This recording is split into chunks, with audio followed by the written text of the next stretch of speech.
الحمد لله نحمده ونستعينه ونستغفره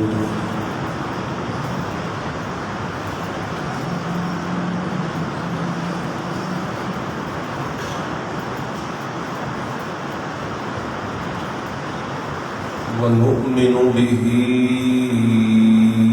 ونتوكل عليه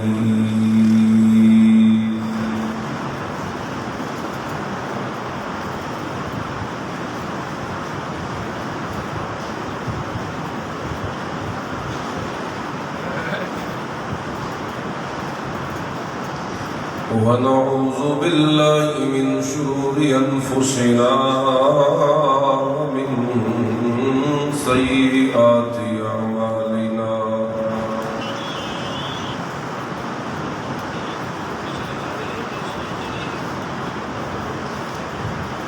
من يهده الله فلا مضل له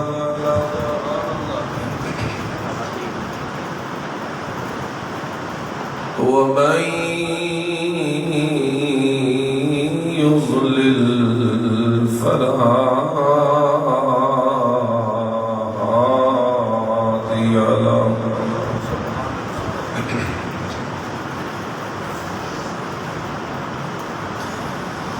ونشهد أن لا إله إلا الله وحده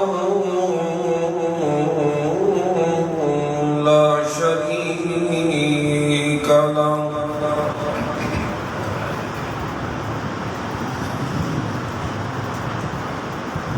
ونشهد أن سيدنا وسندنا ومولانا محمدا عبده ورسوله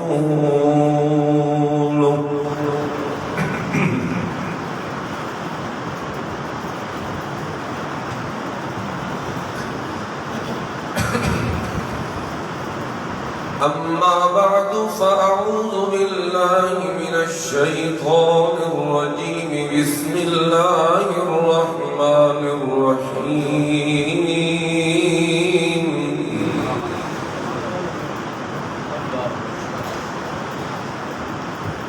وإلهكم إله واحد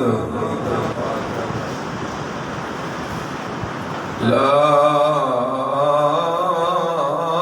إله إلا هو الرحمن الرحيم اللهم صل على محمد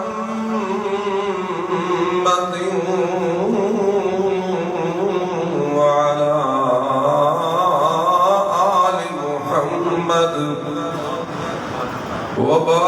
وبارك وسلم ثم صل عليه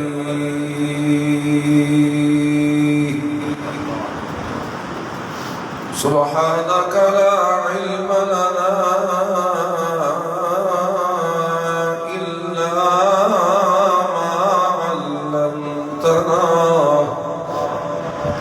إنك أنت العليم الحكيم سبحان الله رب اشرح لي صدري ويسر لي أمري واحلل عقدة من لساني يفقهوا قولي سبحان الله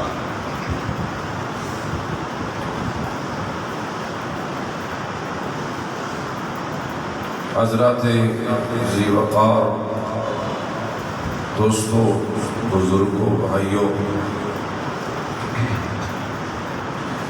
میں نے آپ کے سامنے قرآن کریم کی سورۃ البقرہ کی 2 آیات بینات کے متعلق آج کچھ بات کرنی ہے۔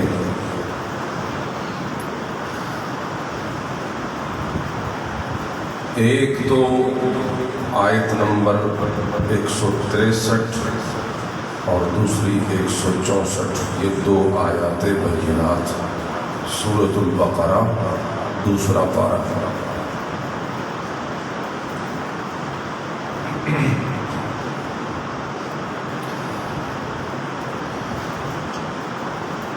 میرے دوستو، دنیا کے اندر اللہ تعالیٰ نے ہمیں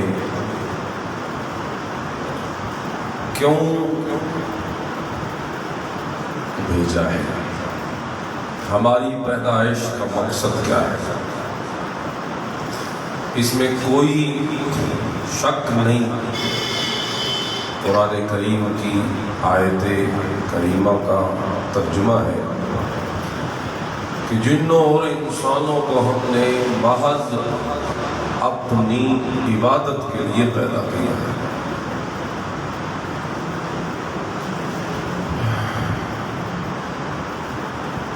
پھر اس لفظ عبادت کی تفسیر مفسرین لفظ معرفت سے بھی کرتے ہیں، لیعبدون اے لیعرفون، کہ تمہیں پیدا کرنے کا مقصد یہ ہے کہ تم اس دنیا میں میری پہچان کرو، اپنے خالق و مالک کو پہچانو، پہچاننے کے بعد پھر عبادت کرو۔ تو یہ ہمارا مقصد اصلی ہے اس دنیا میں آنے کا۔ لیکن چونکہ دنیا کی رنگینیاں اتنی ہیں، دنیا کے کام کاج اتنے ہیں، دنیا کی مصروفیات اتنی ہیں کہ ہمیں اپنے مقصد سے غفلت ہو جاتی ہے۔ اللہ رب العزت ہر دور میں انسانیت کی اس غفلت کو دور کرنے کے لیے انبیاء و رسول بھیجتا رہا، کتابیں نازل کرتا رہا، اور یہ مقصد زندگی یاد دلاتا رہا کہ اے جن و انس، تم یہ کبھی نہ بھولنا دنیا کی مصروفیات میں آ کر کہ تمہارے دنیا میں آنے کا مقصد کیا ہے۔ اگر تم نے اس مقصد کو بھلا دیا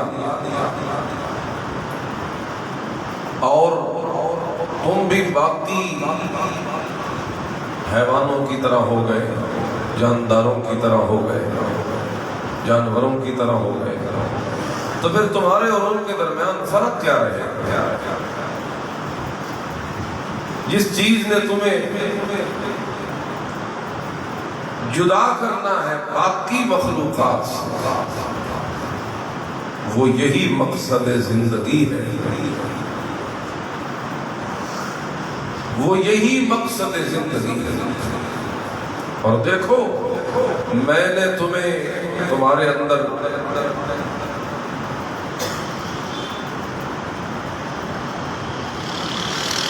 جہاں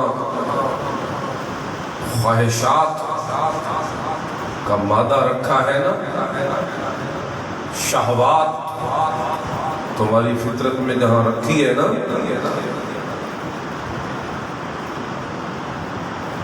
تو یہ طاقت اور یہ مادہ باقی حیوانوں کے اندر بھی تو ہے نا، جانوروں کے اندر، لیکن تمہیں ان سے جدا کرنے کے لیے ساتھ تمہیں عقل کی نعمت بھی دی ہے جو ان کے اندر نہیں۔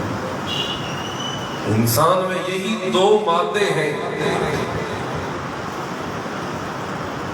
شہوانی طاقت اور ایک عقل، شہوت اور عقل۔ تو اگر یہ اپنی عقل کو استعمال نہ کرے اور ایک ہی اس مادے کو استعمال کرتا رہے تو یہ تو ان جانوروں سے بھی گر جائے گا، کیونکہ وہ تو شہوات اور خواہشات کی زندگی گزارے نا تو ان میں عقل نہیں تو گزارے گا، لیکن جب عقل والا بھی جانوروں جیسی زندگی گزارنے لگے تو بتاؤ پھر وہ جانوروں سے بدتر ہوگا کہ نہیں ہوگا؟ وہ جانوروں سے بھی بدتر ہوگا۔ لیکن اگر یہ عقل کو استعمال کرے اور خواہشات کو لگام ڈالے عقل کے ذریعے، تو پھر کیا ہوگا؟ وہاں عقل استعمال نہیں کی تھی تو جانوروں سے بدتر ہو گیا تھا، اور اگر عقل کو استعمال کر کے شہوات کو شریعت کے تابع کر دے گا تو پھر فرشتوں سے بھی افضل ہو جائے گا، پھر فرشتوں سے بھی افضل ہو جائے گا۔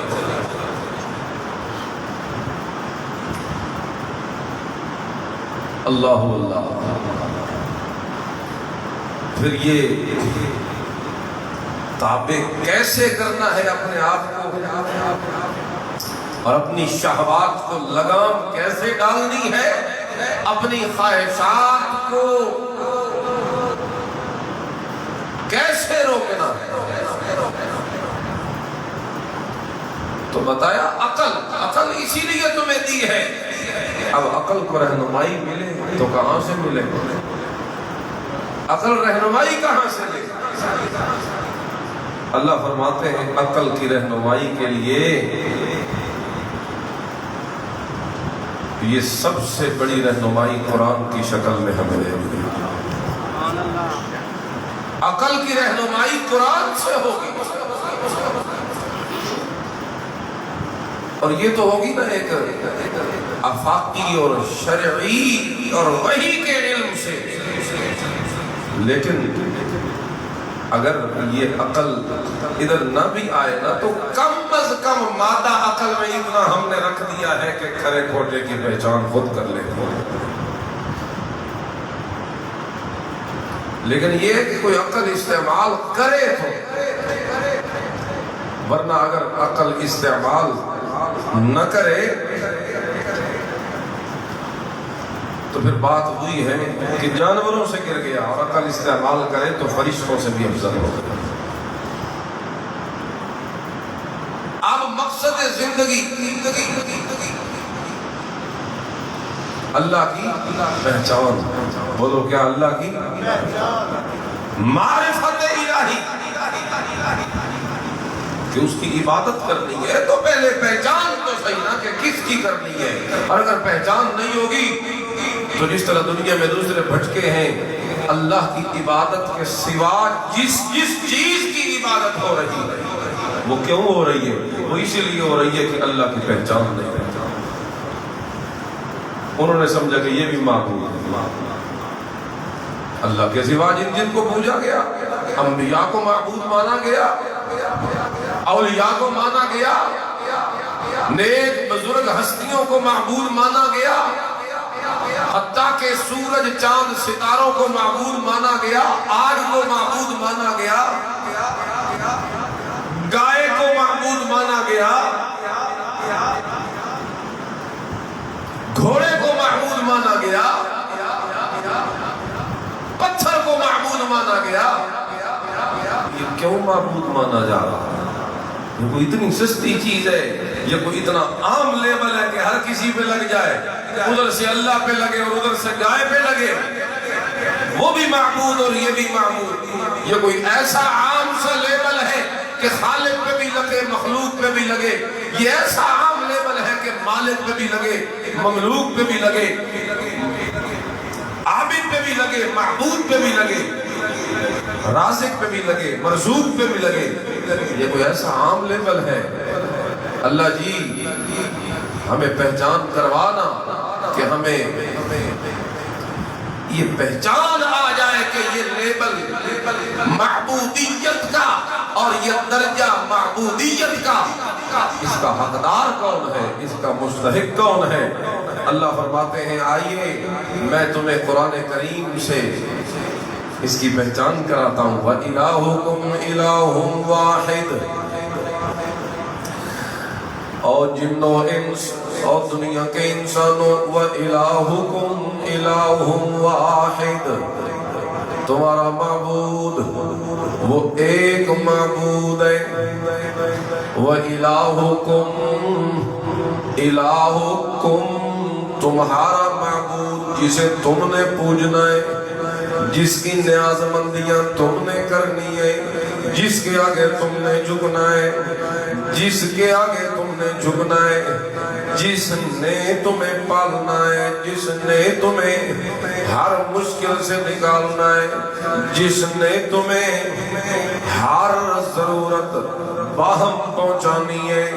الہکم، جس نے تمہاری مشکل کشائیاں کرنی ہے۔ الہکم، جس نے تمہیں شفائیں دینی ہے۔ الہکم، جس نے تمہیں خیر سے رہائیاں دینی ہے۔ الہکم، جس نے دنیا کے اندر تمہاری روزیوں کے انتظام کرنے ہیں۔ الہکم، جس نے کائنات میں تصرف کرنا ہے۔ الہکم، جس نے مضطر اور مجبور اور لاچار کی مدد کو پہنچنا ہے۔ الہکم، وہ جس نے تمہیں رات کے اندھیروں میں بھی جان کے تمہاری پکاروں کو سن لینا ہے۔ الہکم، جو تمہارے ہر پردے کے پیچھے ہر معاملے کو جانتا ہے۔ الہکم، جس نے تمہاری ہر ضرورت کا بندوبست کرنا ہے۔ الہکم، جو تمہارا مشکل کشا ہوگا۔ الہکم، جو تمہارا داتا ہوگا۔ الہکم، جو تمہارا گنج بخش ہوگا۔ الہکم، جو تمہارا غریب نواز ہوگا۔ الہکم، جو تمہارا غوث العظم ہوگا۔ الہکم، جو تمہارا لجپال ہوگا۔ الہکم، جو ساری کائنات کا کرتا دھرتا ہوگا۔ کون ہے؟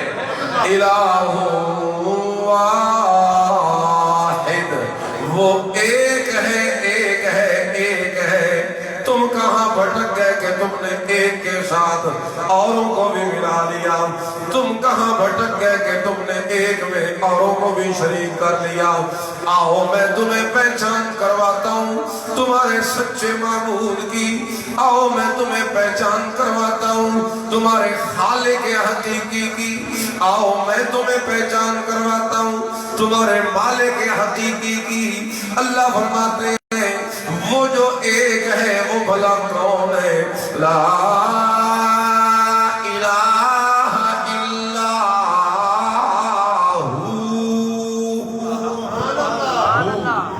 میں آپ کو ہو سمجھانا چاہتا ہوں، یہ غائب کی ضمیر ہے، واحد کی ضمیر ہے، غائب کی ضمیر ہے۔ اشارہ کیا جا رہا ہے وہ جو تمہارا ایک معبود ہے نا، یہ نہ سمجھنا کہ اس کی کوئی شکل ہے کہ تمہیں ان آنکھوں سے نظر آ جائے گا۔ اس کی کوئی شکل نہیں، وہ شکلوں صورتوں سے پاک، وہ نقش نمونوں سے پاک، وہ جہت مکان سے پاک۔ یہ نہ سمجھنا کہ وہ کسی مکان میں رہتا ہے، یہ نہ سمجھنا کہ وہ کسی خاص علاقے میں رہتا ہے، یہ نہ سمجھنا کہ وہ کسی خاص جہت میں رہتا ہے، یہ نہ سمجھنا بلکہ وہ تو ایسا ہے، ایسا ہے، ایسا ہے۔ اینما تولوا فثم وجہ اللہ، تم جہاں کہیں بھی منہ کرو تو اسی کے نور کے جلوے تمہیں نظر آئیں گے۔ اینما تولوا، تم مشرق دیکھو، مغرب دیکھو، شمال جاؤ، جنوب جاؤ، اوپر دیکھو، نیچے دیکھو، آگے دیکھو، پیچھے دیکھو، جتنی جہتیں ہیں دنیا کی سمتیں ہیں ہر سمت میں اسی کا نور بکھرا پڑا ہے، اس لیے تم اسے کبھی دیکھنے کی خواہش نہ کرنا، کیونکہ وہ ان آنکھوں سے نظر نہیں آ سکتا۔ لا تدرکہ الابصار وہو یدرک الابصار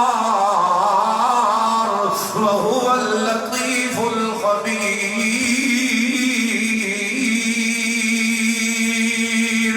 تم ساری کائنات کی آنکھیں مل کر بھی اسے دیکھ نہیں سکتی، اور اس کی شان یہ ہے کہ وہ اکیلا ہو کہ تم سب کو ہر وقت دیکھتا رہتا۔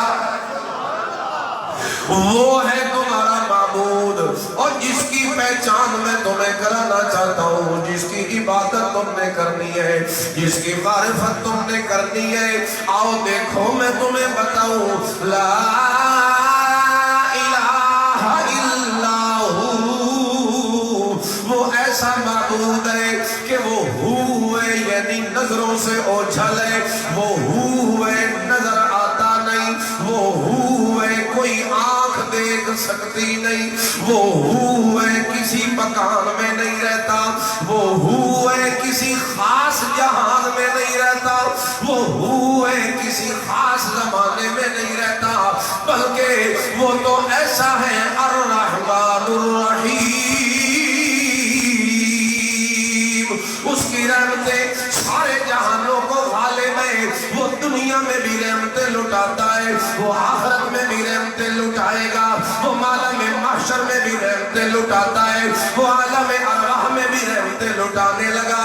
ہر جگہ پہ اسی کی رحمت کے جلوے ہیں، ہر جگہ پہ اسی کی رحمت کا نور ہے، ہر جگہ پہ اسی کی رحمت کی آبادیاں ہیں، ہر جگہ پہ اسی کی رحمت کے جلوے ہیں، ہر جگہ پہ اسی کے چرچے ہیں، اسی کے زمزمے، اسی کے نغمے، اسی کے گیت، ساری کی ساری کائنات اسی کے گیت گاتی ہے۔ لیکن اگر تمہیں خواہش ہو کہ ہم نے معرفت پوری کرنی ہے، اگر تمہیں خواہش ہو کہ ہم نے دیکھنا ہے، اللہ کہتے ہیں اللہ ان آنکھوں سے تمہیں نظر نہیں آتا، ہاں البتہ میں تمہیں اپنی پہچان کروانے کے لیے ان دل کی آنکھوں کا دیدار کروا دیتا ہوں۔ آؤ میں تمہیں بتاؤں کہ الہ واحد کون ہے۔ یہ ایک آیت ختم ہو گئی جس سے اتنا پتہ چلا کہ وہ ہوئے ان آنکھوں سے نظر نہیں آتا۔ اگلی آیت بتاتی ہے ان آنکھوں سے تو نظر نہیں آتا، لیکن دل کی آنکھوں سے نظر آ سکتا ہے، دل کی آنکھوں سے نظر آ سکتا ہے۔ اللہ کیسے دیکھے تجھے؟ اللہ فرماتے ہیں ان فی خلق السماوات والارض، اگر مجھے دیکھنا ہے تو آسمان و زمین کی تخلیق کو دیکھ، نظر اٹھا ذرا، فارجع البصر هل ترى من فطور، اور دیکھنے والے اپنی نظر کو ذرا آسمان کی طرف اٹھا اور دیکھ، ہے کسی جگہ پہ کوئی کجی، ہے کسی جگہ پہ کوئی بگاڑ، ہے کسی جگہ سے ٹوٹ گیا آسمان، ہے کسی جگہ سے رنگ بدلا ہوا، ہے کسی جگہ سے کوئی درار پڑی؟ نہیں درار پڑی، حالانکہ میں نے اسے ستونوں کے بغیر کھڑا کیا ہوا ہے، حالانکہ میں نے اسے کروڑوں سال پہلے بنایا ہوا ہے، لیکن کروڑوں سال پرانی چیز نہ درار پڑی ہے، نہ رنگ بدلا ہے، نہ اس کا کوئی اس کا نظارہ بدلا ہے، کسی طریقے سے اس کے اندر کوئی تغیر تبدل نہیں آیا۔ دیکھ تو صحیح آسمان ستونوں کے بغیر کس نے کھڑا کیا؟ یہ جو آنکھوں سے نظر آتے ہیں، بھلا دیکھ آنکھوں سے نظر آنے والوں نے کھڑا کیا ہے آسمان کو، یا دل کی آنکھوں سے نظر آنے والے نے کھڑا کیا ہے؟ تو ضرور تیرا من گواہی دے گا، ضرور تیرا ضمیر گواہی دے گا کہ اس آسمان کو ستونوں کے بغیر کھڑا کرنے والا اکیلا، اس آسمان پہ سورج جیسا وہ جناب نور کا منبع مخزن اور مرکز بنا دینے والا اکیلا اللہ، اس آسمان کے اوپر چاند زیا پاشیاں کرنے والا، وہ لگا دینے والا اکیلا اللہ، اس آسمان کو تاروں سے مزین کر کے خوبصورت بنا دینے پہچان ہو رہی ہے اللہ کی. ذرا دیکھیے، میں قرآن صرف اس کی ایک آیت کا ترجمہ میں نے آپ کو سنانا ہے، ٹائم بالکل مختصر رہ گیا، توجہ کیجیے. اللہ کہتے ہیں ان فی خلق السماوات والارض، آسمانوں کی تخلیق میں دیکھنا ہے مجھے تو دیکھ، آسمانوں کی تخلیق میں دیکھنا ہے مجھے تو دیکھ، زمین کی تخلیق میں. یہ زمین ہے، پانی پہ ٹھکائی ہے، پانی پہ ٹھکا دی ہے، اتنی سخت نہیں بنائی کہ تو چل نہ سکے، پیر پہ چھالے پڑے، اور اتنی نرم بھی نہیں بنائی کہ چلے تو پیر اندر چلے جائیں. یہ درمیانی کیفیت میں زمین کو بنا دیا. پھر زمین میں سارے خزینے دفینے جمع کر دیے، ہر قسم کی معدنیات زمین سے نکلتی ہیں. وہ آسمان رحمت برساتا ہے زمین پر، یہاں سے رونقیں لگ جاتی ہیں، سرسبزیاں اور شادابیاں ہو جاتی ہیں، فصلیں ہو جاتی ہیں، لہلے آتے ہوئے کھیت آ جاتے ہیں. یہ ساری نعمتیں آسمان و زمین کی تجھے نصیب کرنے والا وہی ہے. الہکم الہ واحد، وہی ہے تیری نیاز مندیوں کے لائق، وہی ہے تیری نظر نیازوں کے لائق، وہی ہے منتوں کے لائق، وہی ہے وظیفوں کے لائق، وہی ہے ہر قسم کی عبادت کے لائق، وہی ہے تعریفوں کے لائق، وہی ہے سجدوں کے لائق، وہی ہے طوافوں کے لائق، وہی ہے رکوعوں کے لائق. کون؟ جس نے آسمان کو ستونوں کے بغیر کھڑا کر دیا، زمین کو پانی کے اوپر ٹکا دیا. أَلَمْ نَجْعَلِ الْأَرْضَ كِفَاتًا أَحْيَاءً وَأَمْوَاتًا. اللہ قرآن میں ایک موقع پہ فرماتا ہے اور کبھی تو نے دیکھا نہیں اس زمین کو ہم نے کیسا کفایت کرنے والا بنا دیا. اس نے تیرے زندوں کو بھی جگہ دی ہوئی ہے اور تیرے مردوں کو بھی سنبھال لیا کرتی ہے. مفسرین لکھتے ہیں اس آیت پر ظَهْرُهَا لِلْأَحْيَاء، اس کا اوپر والا حصہ زندوں کے لیے ہے، وَبَطْنُهَا، اور اس کا اندر والا حصہ لِلْأَمْوَاتِ، کس کے لیے ہے؟ یہاں تو میرے خیال میں نیچے بھی وہ مردے جا کے زندہ ہو جاتے ہیں. ظَهْرُهَا، اور زندے اوپر، اور جو اوپر نہ رہے نیچے چلا جائے، وَبَطْنُهَا لِلْأَمْوَاتِ، وہ زندہ نہیں رہتا، وہ کیا ہوتا ہے؟ کتنی صاف صاف باتیں، مفسرین کرام کی کتنی وضاحتیں. پتہ نہیں کیا کرنا چاہتے ہیں یہ مردوں کو زندہ کر کے. مردے زندہ ہوں گے لیکن جب اللہ چاہے اور اس وقت مقرر پر جو اللہ نے قیامت کا بنا رکھا. اس سے پہلے زندہ تو چھوڑو جناب، وہ کہتے ہیں جمعرات اگلے دن آ جاتے ہیں مکانوں کی چھتوں اور انڈیا تے اکھی آباد روح. یہ ارواح کا جو آپ کا کنسپٹ ہے یہ کیا ہے بھلا؟ اور یہ جو ارواح کا کنسپٹ ہے کبھی آپ نے سوچا یہ کیا ہے؟ بندہ مر جائے تو ارواح دیتے ہیں. وہ کنسپٹ یہ ہے کہ اس کی روح، اس کی جو روح ہے وہ آ جاتی ہے واپس ہر جمعرات کو. روح واپس گھر آ جاتی ہے ہر جمعرات کو. اور جو ہوتے ہیں مولوی صاحب ماشاءاللہ وہ آتی بھی صرف ان کے گھر ہے، پھر وہیں سے ساری رپورٹ بنتی ہے اور جو چیز مولوی صاحب کے گھر ختم ہوئی پڑی ہوتی ہے وہ لسٹ بنا کے ان کے مرسا کو دے دیتا ہے. کو رات آیا تھا اور یہ مانگ رہا تھا. یہ کوئی کنسپٹ نہیں ہے. سورہ زمر ہے 24واں پارہ ہے، غالباً آیت نمبر 41 کے 42 ہے. اللہ کہتے ہیں فَيُمْسِكُ الَّتِي قَضَىٰ عَلَيْهَا الْمَوْتَ، جس کے اوپر موت کا فیصلہ آتا ہے تو اس کی روح کو میں روک لیتا ہوں. اس کی روح کو اللہ اپنے پاس روک لیتا ہے. آگے دیکھ اللہ کی پہچان، وَالْفُلْكِ الَّتِي تَجْرِي فِي الْبَحْرِ بِمَا يَنْفَعُ النَّاسَ.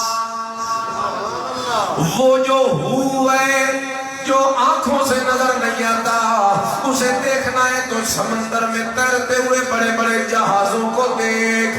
ان جہازوں میں اللہ نظر آئے گا، ان کشتیوں پہ اللہ نظر آئے گا جو سمندر کی بڑی خون خار لہروں کے درمیان بھی سمندر کا سینہ چیر چیر کے چلتا جاتا ہے ہزاروں منوں ٹنوں وزن لے کے ایک ملک سے دوسرے ملک چلا جاتا ہے، ایک بندرگاہ سے دوسری بندرگاہ سے ادھر چلا آتا ہے، اللہ کہتے ہیں یہ کون ہے، کون ہے، یہ کون ہے جس نے تیرے اتنے بڑے بڑے جہاز اور شہر جتنے بڑے بڑے جہازوں کو اور کشتیوں کو پانی کے اوپر ٹکا کے رکھ دیا اور روک کے رکھا، لہریں ان کو ڈباتی نہیں ہیں، وہ ہر وقت چلتے رہتے ہیں۔ یہ کون ہے جس نے اپنے طاقت سے اس سمندروں کے اندر کشتیوں کو چلا دیا؟ مجھے اگر دیکھنا ہے تو میں ان آنکھوں سے تو نظر نہیں آؤں گا، البتہ آسمان و زمین اور سمندروں دریاؤں میں دیکھ میں نظر آ جاؤں گا۔ وہاں دیکھیے کون ہے سب کچھ کرنے والا، کشتیاں کون پار لگاتا ہے؟ میں خدا کی قسم اب حیران ہو جائیں گے، کشتیاں اللہ پار لگاتا ہے۔ یہ مشرکین مکہ پہلے گھر میں بیٹھے ہوتے تھے تو شرک کرتے تھے، کہتے تھے نہیں نہیں یہ جو ہمارے معبود ہیں یہ پار لگاتے ہیں۔ پھر ہوا یوں کہ جب یہ کشتیوں میں جاتے، سفروں میں ہوتے اور کبھی آ جاتی گرداب میں کشتی، تو قرآن کہتا ہے فَإِذَا رَكِبُوا فِي الْفُلْكِ، جب یہ کشتیوں میں سوار ہوتے اور آتی کشتی گرداب میں، طوفان میں، دعوا اللہ مخلصین لہ الدین، وہاں یہ کہتے ہیں نہیں اللہ تو ہی پار لگائے گا اور کوئی پار نہیں لگا سکتا۔ لیکن یہاں کیا ہوتا ہے؟ یہاں کیا ہے؟ وہ کہتے تھے کشتیاں اللہ پار لگاتا ہے، اور یہ کہتے ہیں معین الدین چشتی پار لگا میری کشتی۔ حد ہو گئی، مشرکین مکہ سے بھی آگے نکل گئے۔ وہ مکے کے مشرک یہ مانتے تھے کہ اللہ کے سوا کوئی کشتیوں کو پار لگانے والا نہیں، اور یہاں پہ بہاول الحق بیڑا دھک یہاں پہ بہاول الحق، یہاں پہ معین الدین چشتی، اور کوئی بھی نہیں پار لگا سکتا، کشتیوں کو پار لگانے والا اکیلا اللہ کہتے ہیں میری پہچان کرنی ہے تو انہیں دیکھ۔